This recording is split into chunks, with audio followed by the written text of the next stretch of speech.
La 4G Batelma vous présente Ni Vavao. Nividiana entana mihoatra ny telo hetsy ariary fa mety eo anatin'ireo 10 tsara vita namazy loka ianao. Ny 4 Desambra am'raika amby folo ratoandro ny fisarianao amin'ny page Facebook. Ary surprise ho an'ny ankizy avy amin'ny dadabe noelany amin'ny magazay. Dia ho toanantsika ireo kambodin'ny association ACAM amin'ny fanomezana kilalao sy akanjo. Batimax, la qualité au meilleur prix. Nolotra anao ny fampalalam-baovao.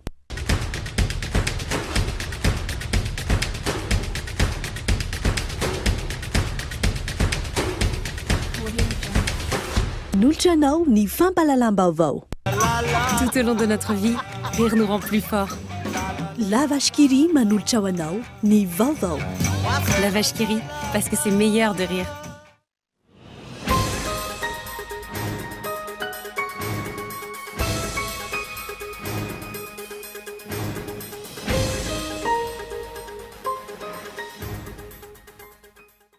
Rehefa napakevitra ny amerina anao fanisana ireo vatana indray ny fifidianana loholona faranteo ny seni mba isin'ny mangarara raha ny fanazavana azo tamin'ity androany ity.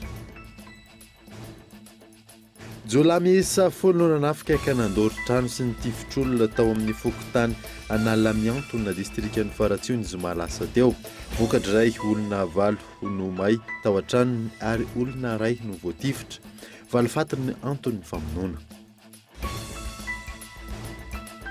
Mitaky ny andoavan'ny fitondram-panjakana ny ampambolany tokony ho azany ireo mpampianatra framina. Efa ho telo volana izao no tsy nisy ny jeriny momba azy ireo araka ny fitarainana azo tamin'ity androany ity. Miisa 420 ireo trabonina trano 470 tafo no may tao amin'ny fokotany Namaki distrika Mitsinjo faritry Boeny sabotsy lasa teo.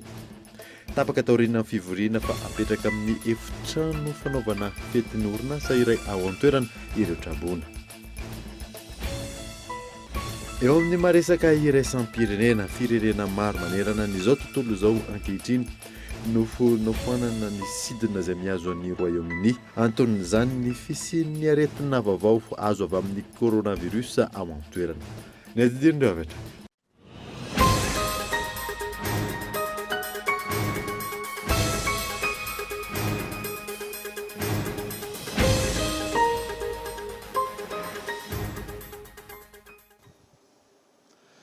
Salandra tompoko lahy sy tompoko vavy fotoana vaovao eto amin'ny Cool TV ka manazanao ary anaraka izany hatramin'ny farany.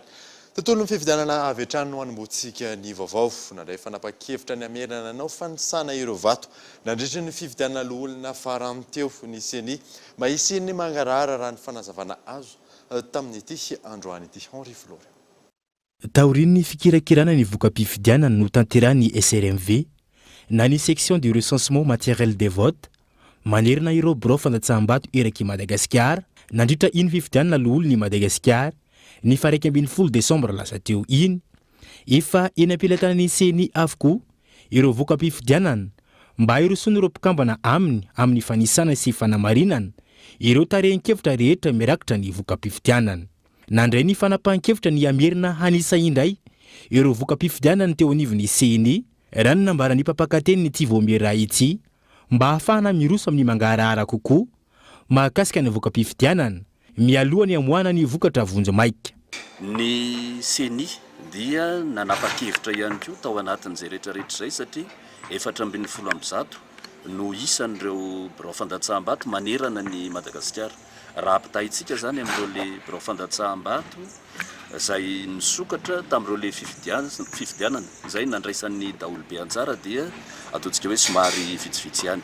Dia nanapa-kevitra zany ny seni hoe ao anatin'izay le fepitona izay iasan'ny seni ikirakirana ny voka-pifidianana izay dia amerina anisan'ny vato tany amin'ireo le birao fandatsaham-bato isanisan'ny avy ireo dia anao ny fanamarinana na ny verification izay azo atao rehetra melohan'izay le amoahana ny vokatra vonjimaika ny fifidianana izay. Dia isan'andro moa zany dia mifidy faritany iray ny teto amin'ny seni teo amin'izay le traitement des résultats zay dia ny farana androany moa androany alatsinainy ny fikirakirana ireo le vokatra ireo dia manomana ny fotoan-dehibe ny alarobia zao zany ny seni ankehitriny. Ankoatra io tsy afaka manova ninona akory mahakasika ny voka-pifidianana izy ireo fa manao ny firaketana antsoratra mahakasika ny mety tsy fetezana hitany no azony seny atao ary alefan'izy ireo evetrany eo anivony ACC izany aorian'izay anatin'izay le fikarakarana sy fikirakirana ny voka-pifidianana traitement des résultats zay dia tsy afaka manova ny vato azon'ny candidat fa ao anatin'izay le fikirakarana zay no rehefa mahatsikaritra ny seny misy trangan-javatra zay tsy arako ny tokony ho izy dia mametraka mazava tsara zany ny observation ny fanamariana dia zay le fanamariana ataon'ny seny izay zany mandeha makany amin'ny fitsarana avy mbalalam-panondrenana zay sapa-pitsarana mahefa amin'ny raharaha-pifidianana lolo ny Madagasikara. Ny HCC moa araka ny fantatsika dia izy zany no anotokana afaka mandray ny fepetra na mety fanafoanana vato tao amina birao fantatsaham-bato ray na maromaro na fanafoanana ny fifidianana dia ny HCC no afaka mandray an'izay le fanapahan-kevitra zay. Raha ny fantatra ny fifidianana teny anivony faritany Toliary no nahitana tsy fahatomombanana maro raha oharina amin'ireo faritany hafa eraky Madagasikara raha ny fanazavana azo. Ny Alarobia 17 Desambra ho avy izao no amoaka ny vokatra tsy ofisialy ny eo anivony voamiery amin'ilay hoteny amin'ny sanany fifidianana etsy amin'ny foibe ny seny Alarobia. Misy amin'ireo mpikambana eo anivon'ny gouvernement no tsy mahavita ny asa mihitsy raha nambaran'ireo mpandinika politika izay nanaovana fanadihadiana tokony hanao tombana fijery lavitra ny filoha raha ny fanazavana azo Henri Florian. Ho feno herintaona katroka amin'ny 24 Janoary ho avy izao ny nanendrena ny ankamaroan'ireo mpikambana mandrafitra ny gouvernement ta Christian Tsay teto amin'ny tany Republika ny Madagasikara. Na eo aza nisy ny fanaovana ny gouvernement teo anelonelany mpotoana ka ministra efatra no niova tamin'izany. Araka ny fanambaran'ny filoha hisy ny tombana hijerena ny asa vita ny ministera tsirairay avy ho an'ireo mpandinika politika tokony hisy fiantraikany mivantana amin'ny fiainam-bahoaka ny asa no tanterany ministera tsirairay avy ka raha tsy tanteraka izany tokony hisy ny fanoloana avy hatrany.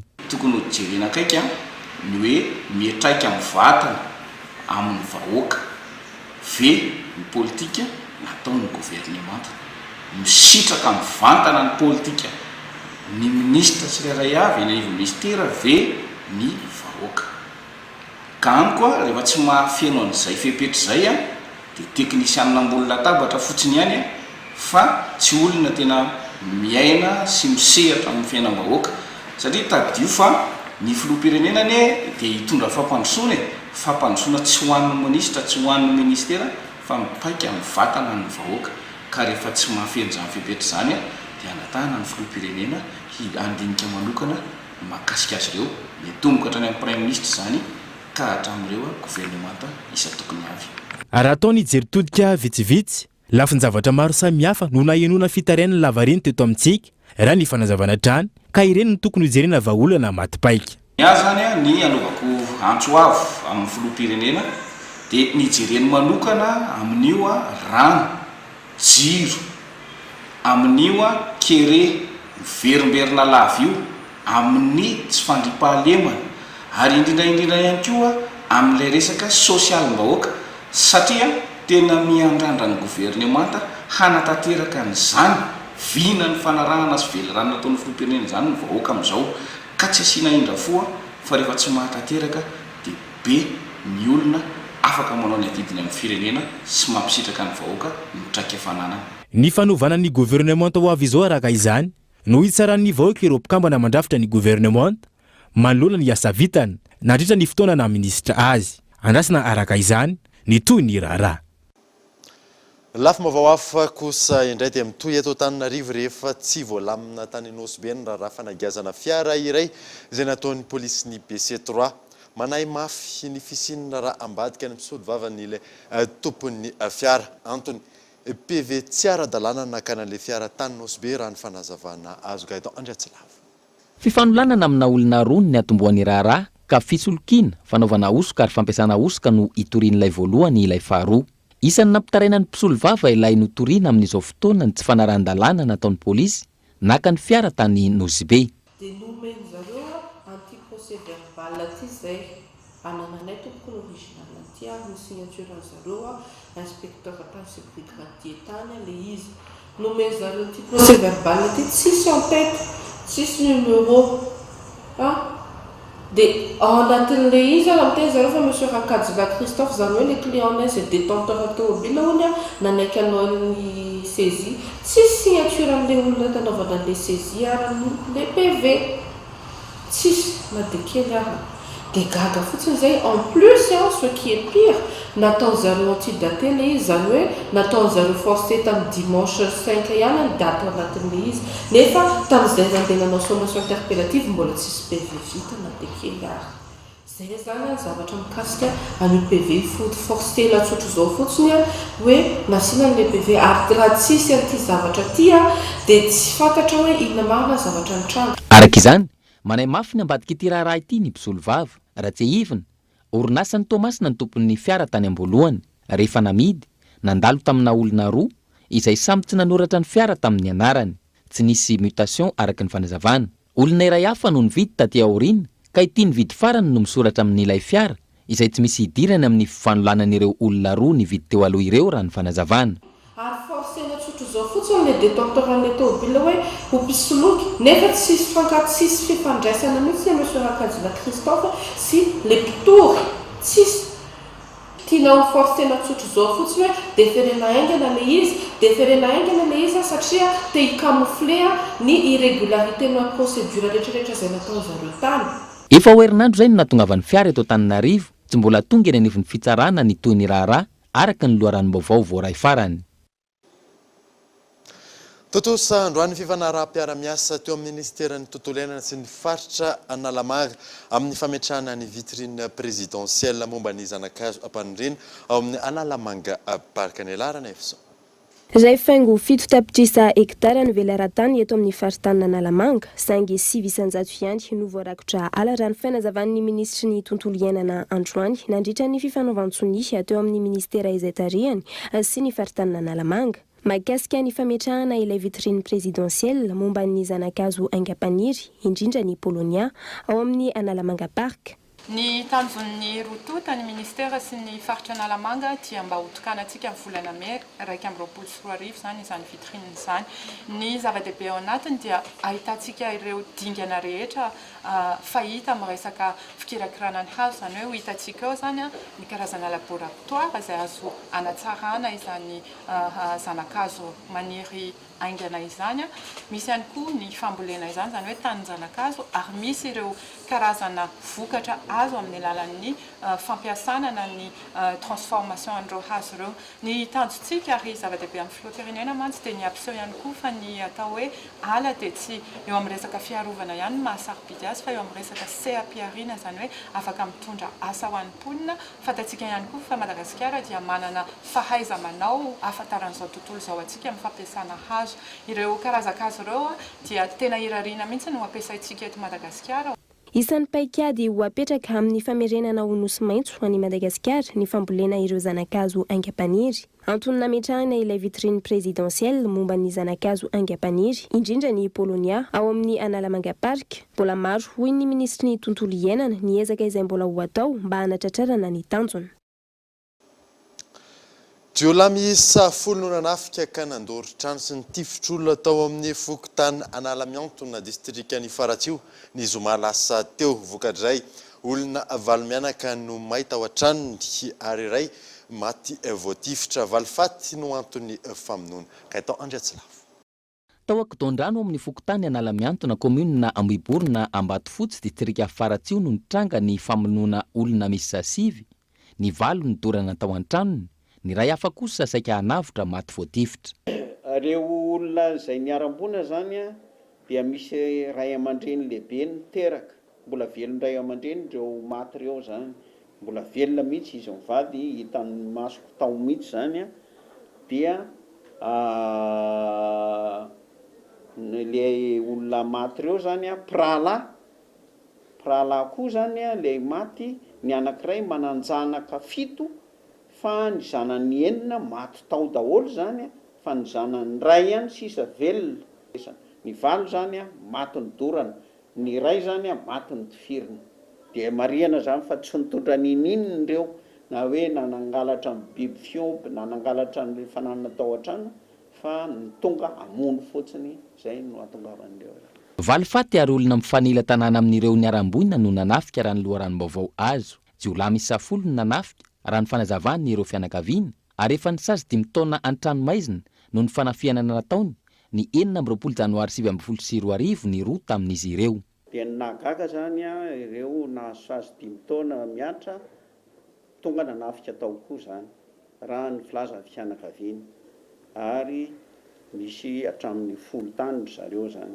Ny zavatra mampalahelo zany dia hoe ahoana no nahafahany ireo niala tany hatramomaizina ary tsy vita zay ihany fa mirere ireo jiolahy fa manana olona ambony izay miaraka amin'izany ary anisany zavatra anairana ntsika zany na tompon'andraikitra any amin'ny fitandrona filaminana sy ny fitsarana ary ny mpiandro fonja satria ireo jiolahy ireo zany dia manana fotoana bedina mahery vaika. Balanakalaknikov mitondra ny laharana na 83980 no hita tao an-toerana rehefa natao ny fanadiadiana.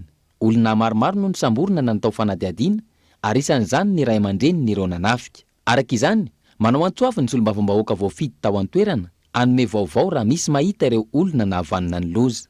Omena 4 tapitrisa ariary izay mahita ireo olona ireo. Manao antsoavy an'ireo manam-baovao na iza satria tsy hijanona amin'izay atsarasy vitan'izay ihany ireo jiolahy ireo fa mbola hitoy koa manome 4 tapitrisa ariary ny tenako ho an'izay manam-baovao isamborana an'ireo jiolahy zay tena navandoza matsiravina ireo zany. Manao antsoavy ihany koa ny fianakaviana amin'ny fanampiana, indrindra ny fandraisana ny tanana ilay sisa tsy maty tamin'ireo voatafika. Maty avokoa ny rainy, ny reniny ary ny mpiray-tampo aminy misa 9. Tontolo ny fonja kosa indray dia feno efa-bolana ny 13 Desambra izao ny lositra faobe tao amin'ny fonjany farafangana amitoy ny antso amin'ny fanatsarana ny sehatra ny famonjana eto Madagasikara izay ataony Amnesty International. Yves Richard. Tsy mbolana hita ampivoarana ny tontolo ny famonjana eto Madagasikara. Fomba fitanana amponja vonjimaika, fampanajana ny zoma olona, vodravitrasa, saika zarizary avokoa ka mitarika ny tsy fandriam-pahalemana amin'ny endriny maro. Tafiditra anatin'izay ny lositra fahobe ny tranga atao amin'ny fonjany farafangana ny 17 Aogositra, izany hoe ho feno efa-bolana katroka afaka 2 andro. Ny fomba fitantanana nampitsotra ireo gadra ka ny afara tamin'ny lositra fahobe araka amin'ny fanadiadiany Amnesty International. Raha iverenana ny zavan-tranga nandritra izay, gadra miisa 7 tamin'ireo 977 no tafatsoaka ka lavo-mbala mpitandro ny filaminana ny 13 taorian'ny fanenjehana. Voasambotra tamin'io andro ihany koa ny 7 raha toka tsy mbola hita ny 17 hatramin'ny 3 Oktobra nanaovana ny fanadiadiana. Ho fitakiana hatrany ny fanatsarana ny sehatra ny famonjana indrindra ny zony voafonja eto Madagasikara. Tsy mitsahatra manaitra ny fitondram-panjakana ny Amnesty International. Tafiditra anatin'izay ny tondrany mombamomba ireo gadra miisa 4 maty ny 13 Aogositra taorian'ny fanenjehana nataony mpitandro ny filaminana. Ho tohizana ihany koa ny fanentanana ho fisitrahany voafonja ny fitsarana tsy mitanila araka ny teny filamatra hoe ça pourrait être toi. Amitaky ny andoava ny fitondram-panjakana ny ampaham-bola tokony ho azo ny mpampianatra FRAM. Efa ho 3 volana izao tsy nisy ny fijerenany momba azy ireo araka ny fitarainana tamin'ity androany ity. Yves Richard. 3 volana katroko izao no tsy nisy fijerenany momba ny mpampianatra FRAM mandidina ny 7 alina saika manerana ny Madagasikara. Voaloha araka ny tokony ho izy ny ampaham-bola tokony hositrahany amin'ny fandraisana anjara amin'ny fampandehanana ny fampianarana. Teboka maro ankilany no efa nolefen'izy ireo, indrindra ho fampiarana ny fandaminana makasika ny fampianarana maimaim-pony.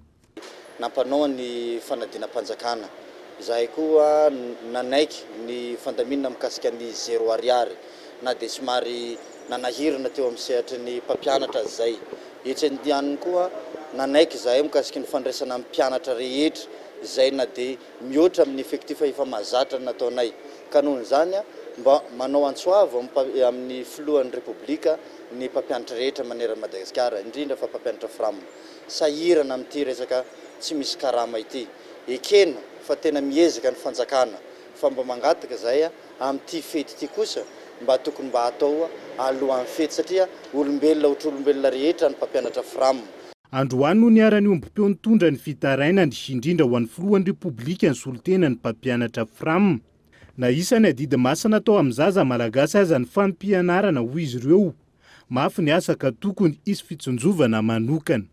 Tena mafy ny retanay mpampianatra frama ny 3 volana fa saingy le asa moa efa natao ampitiavana dia izay andre matoa président repoblika tena mahatonga anay miantefany aminao any amin'ny faratapo mihitsy izay no mangataka mba hamoahana ny karamanay ao anatin'ilay 3 volana fa tena mafy izany hoe 3 volana miasa tsy mandray karama nefa mivady aman-janaka etsy andaniny.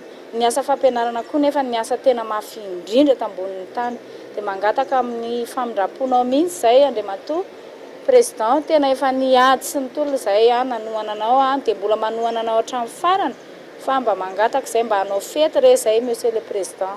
Miandrandra ny famahana ny olana araka izany ny mpampianatra frama indrindra katoko izao fety izao.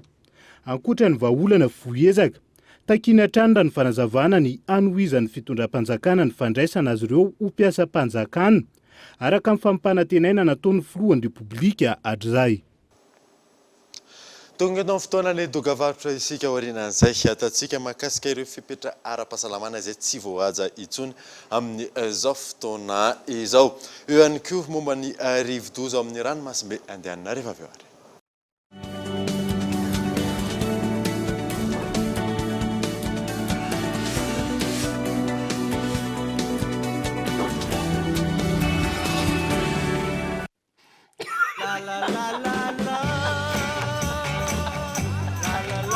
Tout au long de notre vie, rire nous rend plus forts.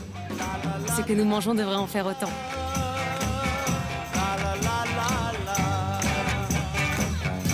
La vache qui rit, parce que c'est meilleur de rire.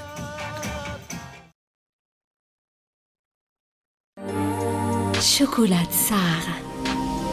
Un goût authentique.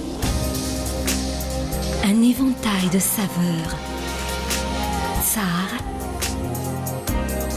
Un trésor riche et gourmand, issu des précieuses fèves de cacao de Madagascar. Succombez au plaisir infini et profond du chocolat Tsar et de ses arômes intenses. Chocolat Tsar, savourez vos émotions.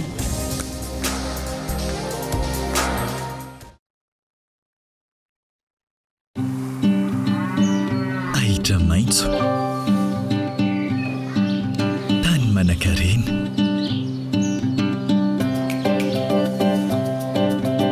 fikarakarana ampitiavana ireo omby ary fahaiza-manao malagasy.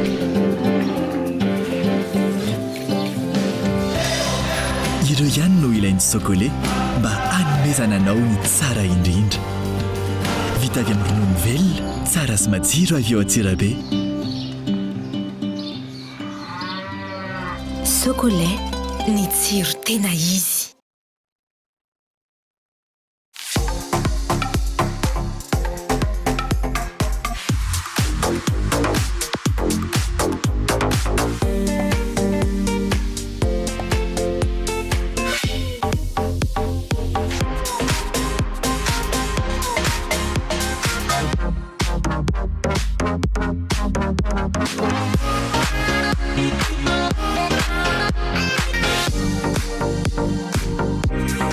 We love chocolate.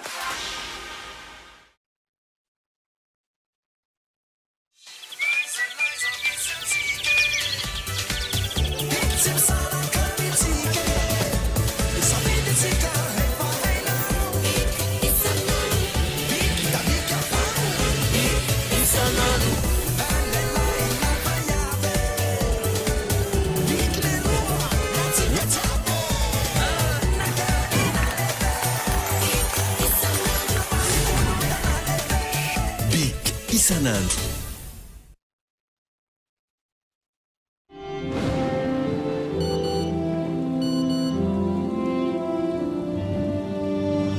Vous et Mvoul. Mvoul pour faire sourire.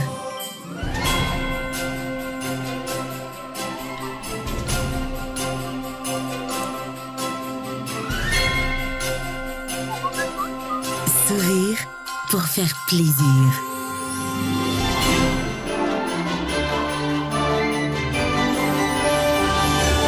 Faire plaisir pour se rapprocher.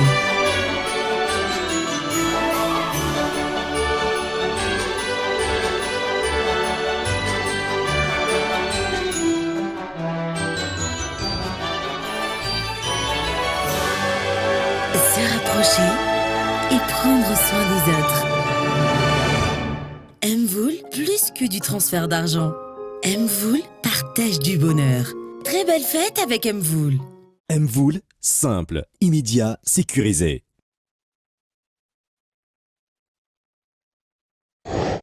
Briquet Bic. Comptez sur Bic. 3000 allumettes équivalent à 2 briquets sans marque ou à un seul briquet Bic Maxi. Briquet Bic. Comptez sur Bic. Faites le calcul. 3000 allumettes équivalent à 2 briquets sans marque ou à un seul briquet Bic Maxi.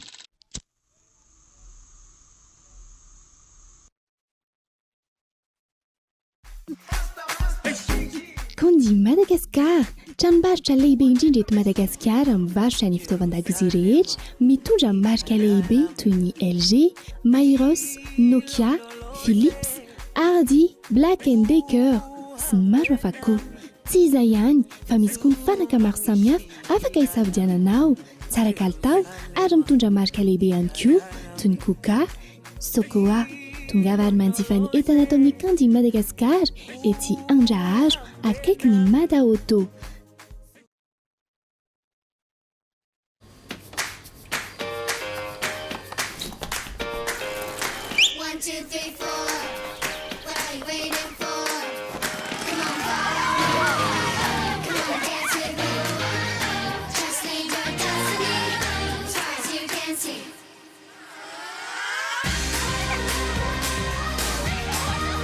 Du bon lait, une crème onctueuse. La vie, ça se dévore comme un kiri. Kiri, kiri, kiri!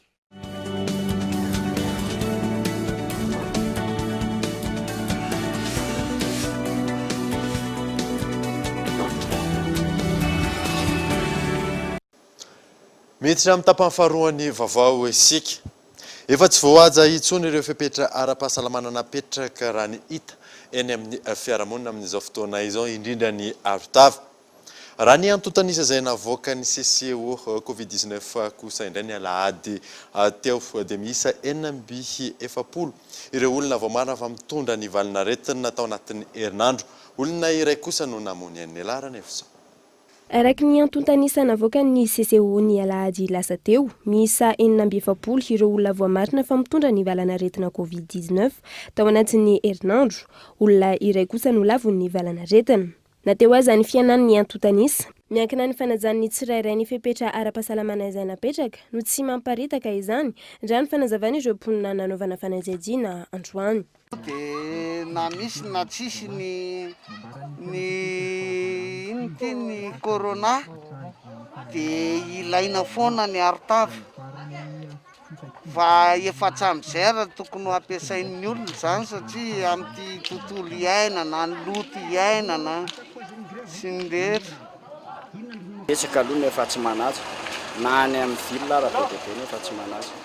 Ohatrany azo le hafanana trop loatra tsy zakako le hafanana dia misy fotoana mba asoko kely ihany fa raha vao ohatra hoe hiditra amin'ny olona be dia be dia tsy maintsy manao. Ny rariana aloha dia tsy ekarana fa raha ohatra hoe manara-baovao manera-tany aloha ny any tena vao hoe grave par rapport amin'ny tany voalohany fa ny rariana aloha eto amintsika mba tsy hiakatra. Nanao fanehoan-kevitra ihany koa ireo mponina mahakasika ny fivarotana ireo arotava eny an-dalana. Tsy hita hoe ahoana fa reny ny takatry ny olona, ko ny olona ngesa ireny reny 500 dia efa tsy fantatra tsony hoe norma ve reny sa tsy norma fa diso fidiana aloha izy rehefa reny misy dia izay. Aloha makasy an'ireny tsy dia haiko loatra fa raha fahitako azo sotrotra fotsiny izao dia hoe asa angamba mety hoe any amin'ny pharmacie sa any amin'ny toerana hafa ankoatr'izay tokony hoe tena ilavana ilay fitanana ilay kasy fa zay misy afaka ny ananona be hoe anaratsy na anatsara an'le hoe ny ambony-dalana sy ny ana tsy fantatra. Io ndray moa zany le resaka momba an'izay miankina amin'le anina ihany satria ny olo rehetra ke afaka manao kasy bosy daholo afaka manamboatra any amin'ny toerana misy azy any fa tsy dia hoe voatery ny any amin'ny pharmacie ny any amin'ny pharmacie nge fa hatramin'ny ela no varotra kasy bosy mbola tsy nisy ny Covid-19 dia efa nisy mivarotra kasy bosy tany. Raha ny tatitra hatrany mbola eto amin'ny faritra Analamanga no ahitana tranga maro raha toa ka 520 ireo voatily teto Analamanga, 12 tao Diana, 4 tao Matsatrambony, 2 tao Menabe ary iray avy tao Bongolava sy Itasy. Tato amin'ny faritra Analamanga ihany koa no nahitana ilay olona iray lavony ny valanaretiny, 520 ireo olona sitrana Somatsara. Lafa mavao hafa kosa indray dia mitetina 7 dolara na 2 miliara sy 4 tapitrisa ariary raha totaly ny vola lan'ny Tom Cruise mpilalao sary mihetsika vahiny sy ireo olona 7 miaraka tamin'ny nandritry ny fivanianany ao amin'ny nosy Ankao ao anatin'ny 7 andro. Izy ireo izay nigadina tao amin'ny seranam-piaramidin'ny Diego Omaly. Gaetan Andriatsila. Omaly 20 Desambra tamin'ny rora sasany no nigadana tao Arasara seranam-piaramanidin'ny Diego ny jet privé nitondra ny mpilalao oronan-tsary malaza sy fantatro zao tontolo zao Tom Cruise raha niala tao Caire, Egypte. Raha ny loharanom-baovao azo misy 10 izy ireo nitonga. Tom Cruise ny zanany 3 izay 20 taona ny voalohany, 20 taona ny faharoa ary 40 taona ny fahatelo sy ireo olona hafa niaraka taminy. Rehefa nigadona teo amin'ny seranam-piaramanidina tsy nidina akory. Tao anaty avion ihany izy ireo natao test. Taorin'izay tonga ny helikoptera 2 akazy ireo iazo ny nosy Ankao.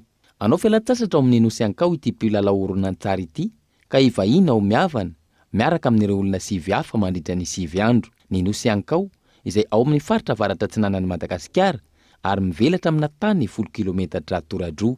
Tsy misy afa-tsy helikoptera avy ao nosy be sy Diego no atongavana ao an-toerana. Raha miala otsiranana ohatra 30 minitra amin'ny angidim-by ny faharetany dia. Noho izy hotely lehibe isan'ny lafo indrindra eto Madagasikara, toerana natokana ho an'ireo mpizahatany avolenta ny nosy Ankao izay ahitana ala voajanahary sy karazam-biby maro mampiavaka ny Madagasikara. Mitetina $3,000 isaky ny olona isaky ny alina ny ofan'ny hotely ao miavana ary misitraka izay rehetra bisy ao an-toerana. Izany hoe $3 isan'alina ho an'ny olona 10. Ny 20 hatramin'ny 29 ny volana Desambra izao izy ireo no ivahiny ao an-toerana. Raha totaly maharitra 7 andro.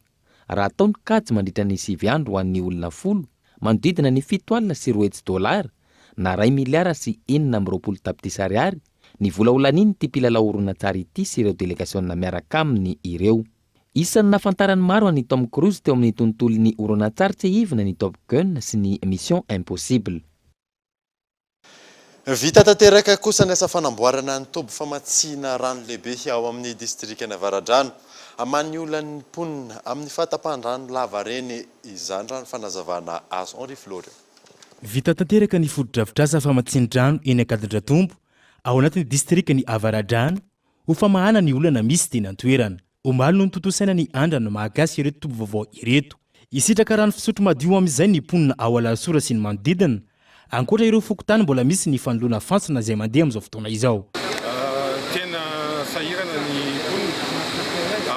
Ny katsika fanorana tsisa tena tsy ampina rano ary tena menimena ny tsy vitan'ny rano sotroina ihany fa na rano eny amin'ny fambolena ary dia mitovy amin'izay.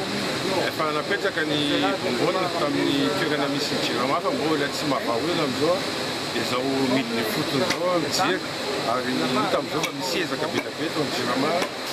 Eto zao ny eninay eto amin'ity Ankadindratombo ity dia afaka rapity farafahelana dia mahazo daholo ny faritra Alasora sy ny manodidina. Dia mbola hidina tsikelikely ohatr'izay zay misy faritra 4 zany metrahana foto-drafitr'afo zao izay teknika israeliana moa no ampiasaina eto. Fa dia mino hafa vavaty olana rano ity tsy hoe zavatra fangatahana fotsiny ho an'ny jirama. Mametraka kio zareo dia tena potehany mihitsy ny arabe rehefa mipetraka ireny dia efa mifampiresaka teo moa izay. Raha ny faneza dia orinasa pôlasy no manao an'ireny kio ireny dia amin'ny ay zany tokony vao mainka ely tsara drafitrasa simbana amin'ny agnabe ametrahana zay angamba ny afaka. Ankoatra io, eo ampamaranana ny fanamboarana an'ireo centre de traitement vaovao, ao amorona koa sy Ankadikely Ilafy ihany koa ny Jirama, izay amasy an'Ambohimanga kely, Ambatomaro, Ankadikely Ilafy ary Sabotsinamena sy ny manodidina. Araka izany, miverina tsikelikely amin'ny laon'ny famatsin-drano ao anatin'ny distriktan'ny Avarajano amin'izao fotoana izao. Olona manana fahasembanana miisa 30 ao anivon'ny CNFPSH no nahazo fiofanana sy fanohanana ara-pitaovana tamin'ny alalan'ny tetikasa fanatsarana ny sehatry ny asa ho an'ny olona manana fahasembanana. Miantarandriana. Mpianatra miisa 30 no sitraka mari-pahaizana avy amin'ny CNFPPSH na ny Centre national de formation professionnelle des personnes en situation de handicap androany. Ankoatra izay, tamin'ny alalan'ny tetikasa fanatsarana ny sehatry ny asa ho an'ny olona manana fahasembanana, nahazo fitaovana entina natotosana ny tetikasan'izy ireo avy hatrany ireto mpiofana ireto. Tombon'izany araka ny voalavy dia ahafahan'izy ireo mitady vola sy faloha satria ny fitaovana nomena dia tena hitadiavan-dreo ary ampitombo ny fiainany ny zareo. Izany hoe ampivoatra satria ny fiofanana izay natao dia entina ampiasaina an'ireo fitaovana ireo. Izay moa zany ilay fiara-miasa anay, zareo mitsena ny asa izay amin'ny resaka fanofanana arak'asa dia efa nahazo an'ireo zavatra anankiroa. Ireo zany dia olona manana fahasembanana dia ny fiompiana izay ataony dia entiny azahoany vola ampivoatra ny fiainany sy ny fianakaviana. Manampy manoloana ny fahasarotan'ny fitadiavana asa indrindra taorian'ny Covid-19 fahiny ny fanohanana na ahafahana miasa tena tahaka izao. Mila manana fahasembanana matetika ahilikiliky ny fiarahamonina foana, indrindra raha misy olona roa samy mitady asa zao eo, indray manana fahasembanana, indray valide, dia matetika ilay valide foana ny voaray. Dia amiko izany isaraka manokana ny centre moa satria ilay fiofanana izany hoe asa mahaleo tena ho anay tsirairay avy mihitsy. Dia izay ihany izany ny tompona andraikitra amin'ny tenanay raha hoe tsy mety ny asanay. Zany mbola tsy nioko mihitsy. Dia tao tanaty fiofanana vao nahita hoe ay ohatr'izao ilay hoe momba ilay fiompiana izany. Inona zany izao no azonareo amin'ireny zanakako mpiana dia ny fitaovana miaraka aminazy. Dia mety hoe misy fanampiana amin'ny trano ipetrahan'ilay fiompiana izany. 2019 a pu le centre, c'est la 3e fois que nous sommes ici. Tamin'ny taona 2014 izahay no efa nanohana ity ivitoerana ity. Intelo izahay izao no teto. Manohana ny fampiofanana ireo tanora manana fahasembanana mba hanatsara nantraikefan'izy ireo sy hanamorana ny fidiran'izy ireo amin'ny sehatry ny asa izahay. Tamin'ity androany ity no nifarina ny tetikasa fanatsarana eo amin'ny sehatry ny asa ho an'ireo olona manana fahasembanana manoloana ny fisian'ny Covid-19. Noho ny fanohanana nataonay, tanora lehilahy miisa 17 ary vehivavy tanora miisa 13 no nisitraka ny fiofanana. Tanjona dia ny ahafahan'izy ireo miasa tena, indrindra manoloana ny tranga Covid-19 niteraka krizy ara-toe-karena ity.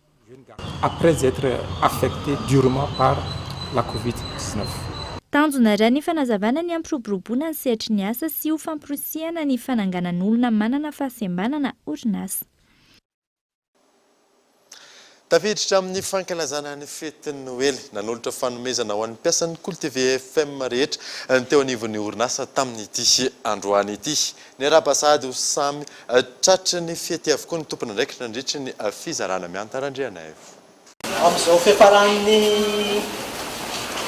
taona 2024 zao faly ny vatana eto amin'ny Cool TV FM na dia sarotra ara-taona faly mamonitra fataontsika isa-taona fanomezana kely avy amin'ny orinasa fanomezana ny folo mameno azy tsy tena hoe ngeza be tsy mahavita taona fa kosa mety mba havita sakafo mafilotra ho antsika amin'izao andro fety zao. Araka izany anatin'izao fankalazana ny fetiny Noely izao, nizara fanomezana ho an'ny mpiasa rehetra eto amin'ny Cool TV FM ny teo amin'ny orinasa. Vary, menaka, akoho, savony, siramamy sy ny maro hafa no nozaraina tamin'izany.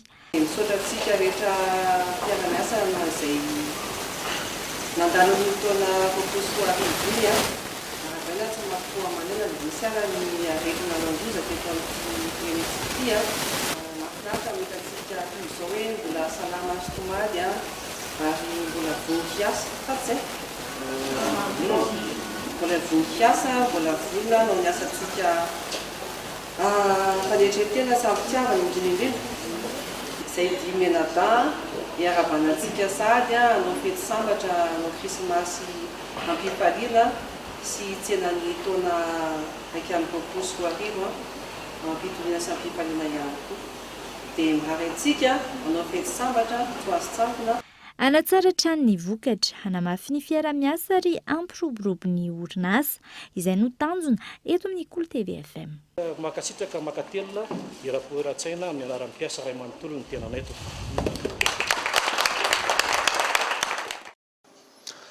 Lafim-baovao hafa tanteraka kosa indray dia miisa 420 ireo trabona trano 470 tafo no maika atao amin'ny fokotanina Maki distrikan'ny Mitsunjo faritra Boeny ny sabotsy lasa teo. Tapaka tao reny fivoriana atao fa ho apetraka ao amin'ny efitrano fanaovana fetin'ny orinasa iray ao an-toerana ireo trabona gaetan Andriatsilava. Miisa 420 ireo traboina, 470 tafo ny trano may ary mpivarotra fitaovana madinika vita amina plastika sy pièce-na moto sy bisikileta, télévision, radiocarte, téléphone ary grossiste PPN avokoa ny ankamarony. Fa maizany tsena tao amin'ny fokotanina Maki, commune Matsakapanjana, distrika Mitsinjo faritra Boeny, ny sabotsy lasa teo tokony ho tamin'ny 5:00. Zao voana zao aloha dia voalohany mankahery an'ireo zay niaram-boina amin'izao famaizana trano zao. Ny manaraka dia manao afatra ho antsika rehetra zany ato distrika Mitsinjo Ray Manontolo mba ahay fanometanana indrindra amin'ny zavatra ohatran'izao, ahay fampitsinjo amin'ny voina mahazo namantsika izao. Ny fanometanana namono afo ny vahoaka sy ireo mofidy tao an-toerana teo ihany koa nefa ireo nanararotra nangalatra. Eo moa aloha izy hoe sondray loasa izy tika tsy loza. Eo ny namoaka ny sasany nangalatra, sasany nanapaka dia sorana izay nanapy, saotra izay nangalatra dia misotra petsaka koa. Ny alahady natao ny fivoriana ny arahana tamin'ireo tompon'andraikitra ary tapaka tamin'izany fa apetraka ao amin'ny efitrano fanaovana fetin'ny orinasa iray ao an-toerana ireo traboina. Ireto farany izay tsy afaka manao fety na ao amin'ny trano fanaovana fety aza amin'izao akatoky ny fety farany taona izao no ny voana nahazo azy ireo. Misy fiantraikany be amin'ny fitadiavana sy ny fiainana andavanandro izao fahamaizana izao. Io zao misy fiantraikany be tompony satria tena amina fandoavana patante amin'ny anaka mety olana be. Satria io amin'izay fotoana izay tena rava tanteraka départ zéro.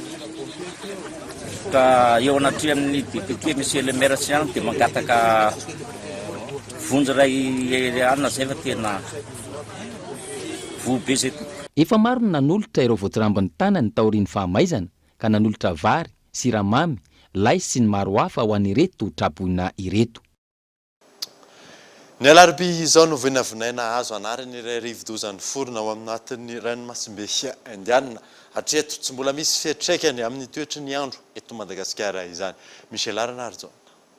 Tsy misy fiantraikany amin'ny toetrandro eto Madagasikara hatreto ny fiforonan'ny rivodoza ao amin'ny ranomasimbe indianina raha ny fanazavany mpamantatra ny toetrandro androany. Ny alarobia izao no vinavinaina azo anarany izany. Zany azo antoka tokoa aloha fa isy fiforonana rivodoza atao anatin'ny ranomasimbe indianina zany atao anatin'ny bassintsika. Ny amin'izao fotoana izao zany mbola malefaka dia malefaka ny herijika iforonan'izy io, zany hoe mbola maivana dia maivana ny rivotra miaraka aminy zany.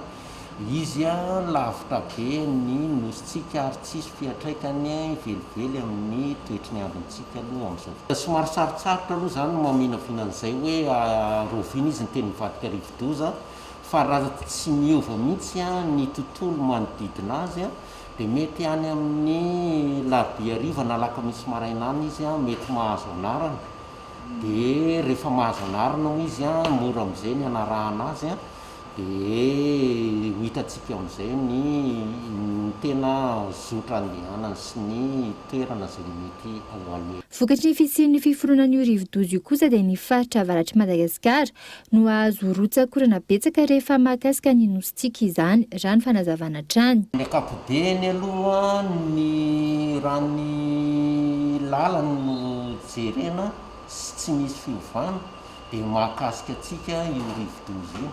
Izay no ampitandremana sady ny olona dia n'izao hoe mihaino matetika ny filazana mahakasika ny toetry ny andro amin'ny an'ny haino aman-jery izany. Iny faritra ny Sava, Diana, Analanjirofo, Sofia, ireny izany ny faritra iray manontolo no voakasika izay tokony hiaintsy tapoka ny filazam-baovao mahakasika ny toetry ny andro izay. Ny marina teo tokony ho tamin'ny 12 ora atoandro tany amin'ny 950 kilometatra atsinanan'ny Sambava no misy azy. Salanina kosa no anarana ho azony rehefa feno ny fepetra marivo-doza azy. Izay mivadiantsika maresaka iraisam-pirenena. Firenena maro manerana an'izao tontolo izao ankehitriny no nanafoana ny sidina izay miazo an'ny Royaume-Uni.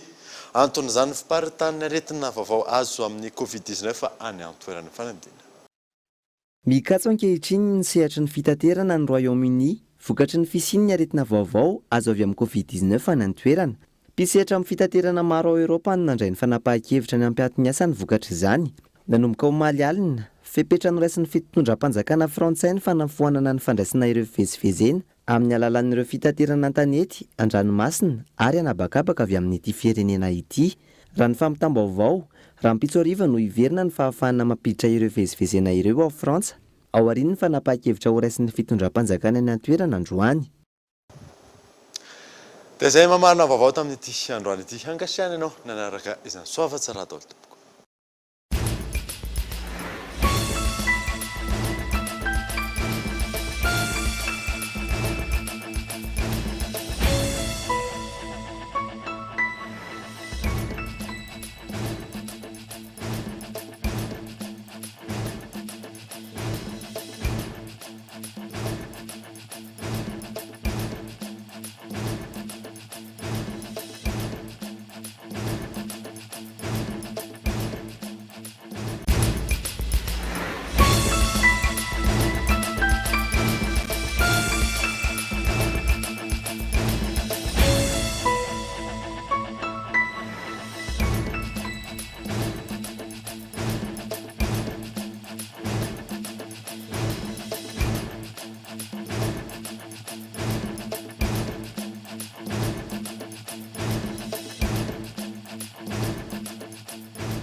Tout au long de notre vie, rire nous rend plus forts. La vache qui rit nanolotra anao teo ny vaovao. La vache qui rit, parce que c'est meilleur de rire.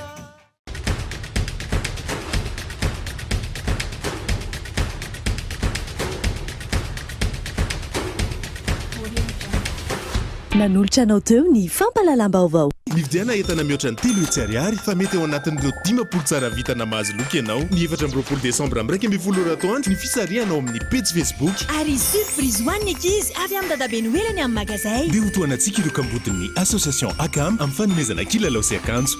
Batimax, la qualité au meilleur prix. Vous a présenté Ni Vavao.